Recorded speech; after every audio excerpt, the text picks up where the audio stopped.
The first sign something was wrong came from the glint in her eyes. Diane Mercer, my mother-in-law, tilted her head ever so slightly as she handed me the glass. "Special sangria," she said, voice dripping with warmth too thick to be real. "For my favorite son-in-law?" I smiled back, the smile I'd trained for years. Pleasant, non-confrontational, designed for polite Southern family dinners where survival meant keeping quiet. I took the glass, thanked her, and waited until she turned her back. Then I switched it. Casually, carefully, I set her glass down in front of Gerald, her husband, as I walked into the dining room. Gerald barely looked up from his phone. Haley, my wife, was laughing with her brother Owen about something their daughter had done. I sat down, picked up a water glass, and pretended nothing had happened. 45 minutes later, Gerald was hunched over the sink, pale, drenched in sweat, retching like something inside him had turned traitor. Diane followed him, panic on her face, real panic, not performative concern. I watched from the table, spooning chocolate mousse into my mouth while pretending to be concerned. My heart was hammering. My hands were steady. The glass she'd meant for me sat untouched on the kitchen counter. "My name is Julian Mercer. I'm 32 years old, a photographer by trade, and I make a living chasing light across mountains, weddings, magazine covers, wildlife in the snow. Not bad for someone Diane insists on introducing as Haley's creative husband. Gerald, my father-in-law, works in finance, real estate development, hedge fund partnerships, golf course whispers, and contract games. He measures success in square footage and quarterly returns. I measure it in captured moments and published spreads. To them, I've never been enough. Not for their daughter, not for their world." We'd returned to Asheville the night before, after I'd been gone for 8 days in Montana photographing bison migrations. My hands were still raw from the wind. I hadn't slept properly in 72 hours, but Haley had insisted, "It's Mom's birthday, just a couple of hours." And so I'd shaved, ironed a clean button-down, and showed up with a $90 bottle of wine and a hollow stomach. Dinner went the way it always did. Gerald lectured Owen about investment ratios while Diane gushed over the new wallpaper she'd chosen for the sunroom. Haley kept trying to draw me in, rubbing my hand under the table, catching my eye, but I was fading. Exhaustion made everything feel distant. Until the moment Diane asked me to come help her with a little surprise. Her voice was sweet. Too sweet. I followed her into the kitchen. She was alone, humming to herself. 2 glasses sat on the counter, set apart from the rest. I watched her pour from a tall, decorative pitcher into both. Then she hesitated. She reached into a drawer near the fridge and took out a tiny vial. Clear liquid. No label. She added a few drops into the left glass, stirred it, then wiped the spoon. My blood ran cold. She tucked the vial away the moment she heard my footstep. "Oh, Julian, you startled me." She turned, eyes bright. "This one's for you," she said, handing me the left glass. "Made it extra special." There was a thin film on top of the drink catching the light. I smiled, took the glass. "Let me help you carry them." I walked to the table with both drinks, then placed the tampered one in front of Gerald as he looked up mid-text. "Sangria, sir?" I offered. He took it without question. The reaction came fast. Gerald's hand shook as he tried to dab his forehead with a napkin. "Bit hot in here," he muttered. Minutes later, he was visibly sweating, breath shallow, face turning gray. Then came the rush to the bathroom. Diane followed, pretending to be confused. "Maybe the shrimp?" she whispered. "Could be allergies." Haley stood up to check on her father. Owen and Vanessa exchanged uncomfortable glances. I slipped quietly into the kitchen and picked up the untouched glass, the one meant for me, slid it into a cloth napkin, tucked it into my coat. Something inside me had changed. I wasn't furious. I was focused. That night, back in our apartment, I said nothing. Haley was rattled, kept replaying the events in her head. "He's never reacted like that to food," she said. "Do you think it's something serious?" "Maybe stress," I offered, kissing her forehead. When she fell asleep, I placed the glass into a padded camera case and texted someone I hadn't spoken to in years, Jason. We'd worked on a case study once. He ran a private forensics lab, mostly high-profile clients and legal work. But he owed me a favor. I didn't sleep that night. I just kept thinking, if I hadn't noticed. The next day, I dropped the glass off at Jason's lab. "Personal or professional?" he asked. "Family," I replied. 3 days later, he called me. "Julian, I don't know what the hell you brought me," he said, "but there's benzos in that drink. High concentration, not lethal, but enough to knock someone unconscious for hours. Could cause confusion, memory gaps, definitely deliberate." I asked for a report, PDF, letterhead, confidential. Then I started digging. If you've ever been dismissed or disrespected, no matter how hard you tried, type 1. You're not alone.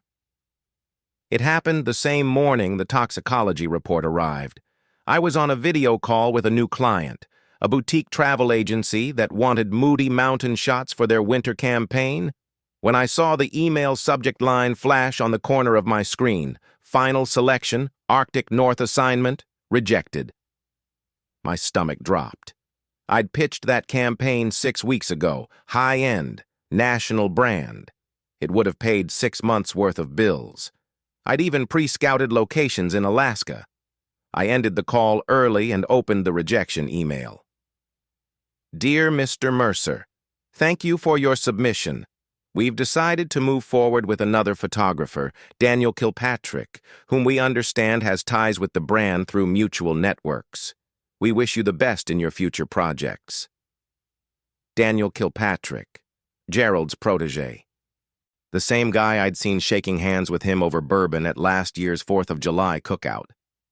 "Of course," I whispered. I barely had time to react when Jason texted, "Tox back. Call me. It's not good." Jason's voice was taut when I called. "Julian, there were benzos in that glass. High grade, not over the counter. Think clonazepam, potent stuff. Non-lethal dose, but enough to cause hours of disorientation. Could have made you miss a flight, a show, a major event, or a gallery opening, I thought. The one I had in Asheville that same weekend." "Can I get that in writing?" I asked. "You'll get a PDF with the compound breakdown. Also, this wasn't an accident, Julian. This was measured." I closed my eyes. My hand clenched around the phone. That night, I watched Haley sleep, the soft rhythm of her breath, the faint curl in her hair. She had no idea. I didn't tell her about the poison, not yet. Instead, I opened a new folder on my desktop and titled it, Diane and Gerald, Patterns. I started collecting. Over the next few days, I dove into public databases, local whispers, and anything else I could trace. Turns out, Diane Mercer had 3 separate prescriptions for Xanax, from 3 different doctors in the same county. 2 of them likely unaware of the third. She'd been tripling her dosage for over 2 years. Even more disturbing were the community rumors. "She got banned from the Briar Hill Charity League last year," said a woman I met during a gallery shoot. "They caught her pocketing someone's earrings at a luncheon, quietly swept under the rug. She went off on a neighbor once, accused her of spying," said another. All of it was documented only through whispers, never formally reported. Gerald had too much influence. Then came the break I didn't expect. A small envelope arrived at our apartment. No return address, just my name. Inside, a USB drive, and a note in careful handwriting. "You should see this. V. Vanessa, Owen's wife." I plugged the drive into my laptop and clicked open the first video. It was grainy, but clear. Diane in the kitchen, pouring sangria, then adding something from the vial, then tucking it away when she heard me coming. Another file, a different angle. Gerald sipping the glass meant for me. But it didn't stop there. Third file, an hour later, Diane screaming at Gerald. "I told you which glass!" "You should have marked it," Gerald snapped. "This is not the first time you've pulled something like this, Diane." Fourth file. 2 days after the dinner. Their living room. "He knows what you did," Gerald muttered, pacing. "So what?" Diane replied. "It's his word against ours. He's not stupid." "Neither am I. I've already started planting seeds with Haley. Marriage problems, disappointments. By the time I'm done, she'll think divorce is her own idea." My hand trembled as I closed the laptop. This wasn't just about me. It was about control. Long-term, generational, precise control over Haley's life. I called Vanessa that same night. "Why did you send me this?" Her voice was hesitant. "Because they did it to me too." "What?" "When Owen and I got married, they told him I was manipulating him, that I was after his name, his inheritance. Gerald made fake bank statements to make me look like a debt risk. Diane sent anonymous tips to my employer about HR violations when I was on maternity leave." My jaw tightened. Jesus. "I stayed quiet for too long. Owen still doesn't know. He worships his dad, but I saw what they were doing to you and I couldn't just watch it happen again." The next morning, Haley was at work when Gerald texted me. "Let's talk. Just us. No wives. Be at Greenridge Country Club. Noon."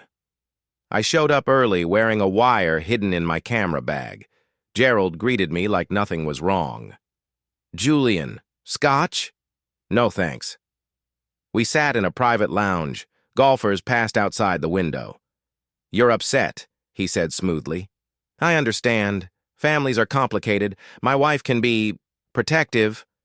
"Drugging people is protective." He waved a hand dismissively. "Medication mix-up. She takes anti-anxiety stuff. Maybe the glasses got switched." "I have the toxicology report, Gerald." His eyes sharpened. "What do you want?" "Excuse me?" "Let's skip the drama. You want money, career help, access? I know how this works." I sat back. "You think I married Haley for access?" Gerald leaned in, voice low. "You're not the first. Haley was engaged before. Nice guy. Doctor. But we didn't like his background. Took us 6 months to make her see the truth." "Thomas," I whispered. He smiled. "She came home crying. We protected her. History repeats.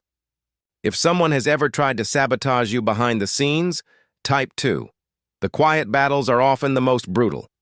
I left the country club without touching the scotch, but I walked away with something far more potent, the full outline of a pattern. A family that crafted illusions, planted seeds, and called it love. Next, I was going to show Haley what real love looked like, with truth, not control. The moment I opened the email from Thomas, I knew it was real. The subject line read simply, "You're not the first one they tried to erase." Inside were 10 years' worth of correspondence, emails, text screenshots, even scanned notes, all from the man Haley had nearly married before me. Thomas Langley, MD orthopedic surgeon, decent, kind, and utterly blindsided by Diane and Gerald Mercer. "They told Haley I was cheating," one email read. "They showed her staged photos, me hugging a colleague at a conference, claimed they had GPS records of my late-night movements. None of it was true, but they dripped it in, slowly, over months." Another message. By the time I figured out what was happening, she had already changed her number, told me never to contact her again. I stared at my screen, hands frozen. It was like reading a script of my own life, one draft earlier. I called Haley's college roommate, Bethany. She hadn't spoken to us in years. The call rang twice before she answered, cautious. "I need to ask you about Thomas," I said.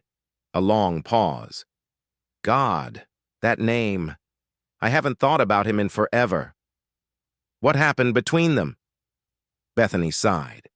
"He was perfect for her. They were serious, really serious. But her parents hated it, said he came from the wrong kind of family. You know how Diane is. I do now. They started planting ideas. He was ambitious but emotionally cold, supposedly manipulative. Gerald even told her he'd seen Thomas getting too friendly with his med school assistant. It was all calculated. Why didn't anyone stop it? We tried, but Diane isolated Haley, told her we were all biased, that we didn't understand what was best for her. After the breakup, she ghosted us one by one. That night, I sat in my studio, files open in front of me, light from the laptop washing over my face. Emails from Thomas, voice memos from Bethany, footage from Vanessa, each piece slotted into a pattern. Anyone who loved Haley but didn't fit their ideal mold had been pushed out, isolated, silenced. I didn't tell Haley immediately. I wasn't ready to confront her with 10 years of gaslighting. I needed one last confirmation. So I reached out to Haley's high school boyfriend, Nathan Brooks. They'd dated for 2 years, ended suddenly. I found him on LinkedIn and messaged him, not expecting a reply. He wrote back within the hour. It was her mom. I never told Haley, but Diane showed up at my job, said if I cared about her daughter, I'd walk away quietly, that I wasn't a suitable long-term partner. I thought she was exaggerating. Then someone sent my employer an anonymous complaint, false accusations about theft. I got fired the next week. I left town. I leaned back in my chair, stunned. This wasn't overprotection. It was social engineering. Diane and Gerald weren't just opinionated. They were architects of Haley's life. They built the walls around her. They just didn't expect me to start digging. I called Owen next, invited him and Vanessa over for dinner. "No Haley?" he asked, confused. "She'll be here," I said, "but I need you to see something first." Saturday evening, living room. I connected my laptop to the TV. Vanessa sat stiffly. Owen held a beer like it was an anchor. The first video rolled, Diane in the kitchen, lacing the glass, then Gerald sipping it, then her outburst, his anger, their argument. I clicked over to the transcripts, the ones where they plotted to make Haley believe divorce was her own idea, the emails from Thomas, Nathan's messages, a scanned note from Diane's housekeeper about odd medication habits. It took an hour. When I looked up, Owen was pale. Vanessa wiped tears from her cheeks. "I thought you were exaggerating," Owen said finally. "But this is something else." "That's not even the worst of it," I replied. Haley walked in at that exact moment. She saw the frozen frame on the screen, her parents mid-argument. "What's going on?" I didn't speak. I just handed her the remote. She played the clips herself, from start to finish. When the screen finally faded to black, she turned to me. "Why didn't you tell me?" "Because if I had told you everything, you might have thought I was overreacting. I needed you to see it for yourself. All of it." She looked down. Her voice was barely a whisper. "I believed them." "I know." "But they poisoned you." I nodded. Tears filled her eyes. "I'm so sorry." If you've ever uncovered a hidden truth that changed everything, Type 3, some patterns aren't accidental. They're designed. Haley needed space. I gave it to her. But the next day, she came back from a solo walk with one sentence. "I believe you, and I believe they've been lying to me my whole life." We spent the rest of that day in silence, holding hands. No strategies, no plans. Just two people letting go of a shared illusion. Until a knock came at the door. Vanessa peeked her head in, holding a sealed envelope. "From the country club," she said. Gerald dropped this off. I opened it. Inside, a single-page letter. "You've made your point. Now let's not escalate. This is still family. G." I looked up at Haley. "Still think he wants to make peace?" Her jaw clenched. "I think he's scared." That night, I started organizing the footage, documents, and testimonies onto a single encrypted drive. Haley watched quietly. What are you going to do with it? She asked. I'm going to give it to him, I said. All of it. Why? Because I want him to know I won't destroy them, unless they give me a reason to. The last thing I expected that morning was a job offer from the man who tried to poison me, delivered with a smile and a tumbler of 18-year-old scotch. Gerald Mercer leaned back in his office chair, eyes glinting with that calculating calm I now recognized as his favorite weapon. We were in his study, surrounded by mahogany shelves and framed golf photos of him shaking hands with governors and CEOs. He slid a leather folder across the desk toward me. A junior partner track, he said smoothly. Full benefits, 6-figure salary to start, bonus structure, and freedom to pursue side projects.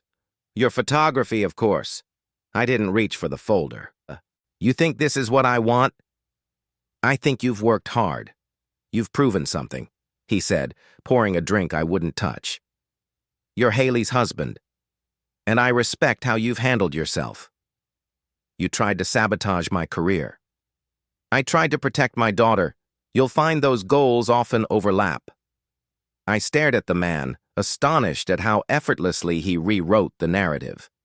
In his version, I hadn't exposed a calculated manipulation. I had simply passed some sort of test, and was now being rewarded. I pushed the folder back across the desk. I'm not for sale, Gerald. His smile tightened. This is an olive branch. No. It's a leash. Later that night, I told Haley everything, word for word. She sat across from me in the living room, hands clasped in her lap, barely blinking. He offered you a job. After everything? I nodded. With a handshake and a compliment? She looked away, her voice soft but sharp. They'll never stop trying to shape our lives, will they? No. But they might finally understand that they can't. She stood up. Then let's show them. The next day, we received an invitation. Dinner, family only. Fresh start. Haley wanted to go. They're still my parents, she said. Maybe this is them trying. I said yes, but I brought my camera gear. We arrived at the Mercer estate just after sunset. The table was set like a magazine spread, linen napkins, crystal glasses, candles flickering beside centerpieces of winter roses. Diane greeted us with exaggerated warmth. Gerald poured wine with what passed for humility. Haley and I sat side by side. Owen and Vanessa joined soon after, looking more wary than I'd ever seen them. After dinner, Gerald invited me back into his study. This time, he cut to the point. You're a talented man, Julian. You've built something real, but talent has a ceiling when it's not paired with infrastructure. And that infrastructure, I said, is you. It could be, or it could be someone else. My concern is Haley, the baby. I want them to be secure. You mean compliant? He paused. You don't trust me. No, and neither does Haley. His expression hardened. Then perhaps you'll understand this. We've done this before, and we've always won. Thomas, Nathan, even Bethany. They all walked away. I'm not them. Everyone has a price, Julian. Not everyone. If you've ever refused to be bought, even when it cost you something big, type 4. Some values aren't negotiable. We returned to the dining room where Diane was flipping through an old photo album with Haley. Look at these, she said. Remember when you were happiest? Living at home, no complications. Haley caught my eye. She could see something had happened. I gave a slight nod. She stood up slowly. Mom, Dad, I have something to tell you. Everyone turned to her. I'm pregnant. Julian and we're having a baby. Gasps. Diane's hands flew to her mouth. Gerald blinked rapidly, calculating. Oh, darling, Diane said, rushing forward. That's wonderful. Gerald approached with more control, offering a stiff hand. Congratulations, he said, then leaning in so only I could hear. Every child eventually comes home. You'll see. I leaned in closer. Not this one, not to you. His nostrils flared, but he stepped back. 3 weeks later, we received a certified letter. It wasn't a threat. It was a transfer deed for the house we'd been renting, paid in full, signed over from Gerald's trust, along with legal documents establishing a fund for our unborn child. No note, no conditions, just the transfer, not an apology, but an acknowledgement. The months passed. Eliza was born in July. They visited once, briefly, to deliver gifts. They never overstepped. No parenting lectures, no uninvited pop-ins, just a polite presence at the edge of our new life. One evening, Haley returned from a walk with Eliza in her arms. "Mom called," she said. "They want us to come for Christmas, but I have a few conditions." I smiled. "Let's hear them." "No overnight stays, no closed doors, and we leave when we want, not when they do." I nodded. "That's fair." 2 weeks before Christmas, a large envelope arrived. Inside was a glossy company brochure, Gerald's annual report. My photographs were featured throughout.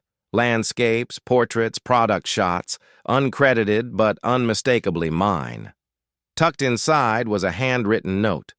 "Hired the best photographer I know. Thought you'd want a copy." No signature. No thanks. But for once, I didn't need either. At my gallery opening that spring, the walls were lined with the work I had built, on my terms. Haley stood beside me. Eliza gurgled in her arms. Gerald and Diane came late. They didn't stay long. Didn't offer advice. Didn't offer judgment. Just a handshake. Gerald glanced at the photographs, then at me. "You've done well," he said simply. I met his eyes. "Not because of you, because I stopped needing you." He didn't reply. He didn't have to. As we closed the gallery that night, Haley turned to me. "Do you think they've changed?" I thought about it.